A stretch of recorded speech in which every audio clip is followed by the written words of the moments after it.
Sa susunod na bahagi ng ating aralin, ay nagsulat ako rito ng 5 halimbawa ng salita. Ating tutukuyin kung ang salita ba ay isang cluster o diptongo. Kung ito ay cluster, ilalagay natin ang titik K. Kung ito ay diptongo, ilalagay natin ang titik D.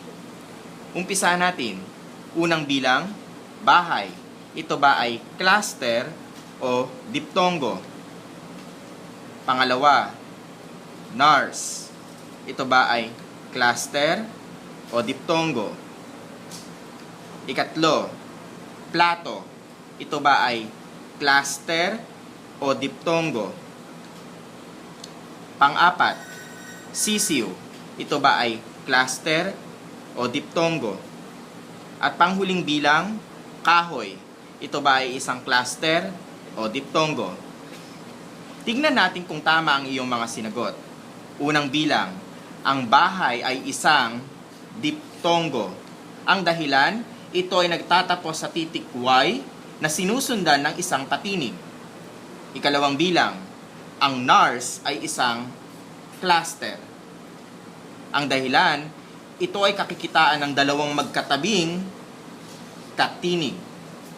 Pangatlong bilang, plato.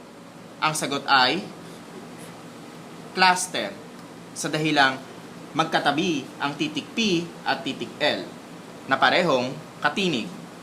Pang-apat na bilang, sisiw.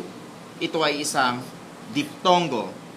Makikita rito na nagtatapos ang salita sa titik W na sinusundan ng isang patinig.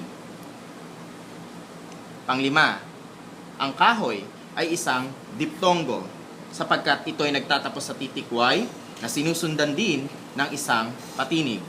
Tandaan, ang isang diptongo ay maaaring nagtatapos sa titik Y o sa titik W, kung saan sa kanilang unang bahagi ay kakikitaan ng isang patinig. Pwedeng titik A, E, I, O, U.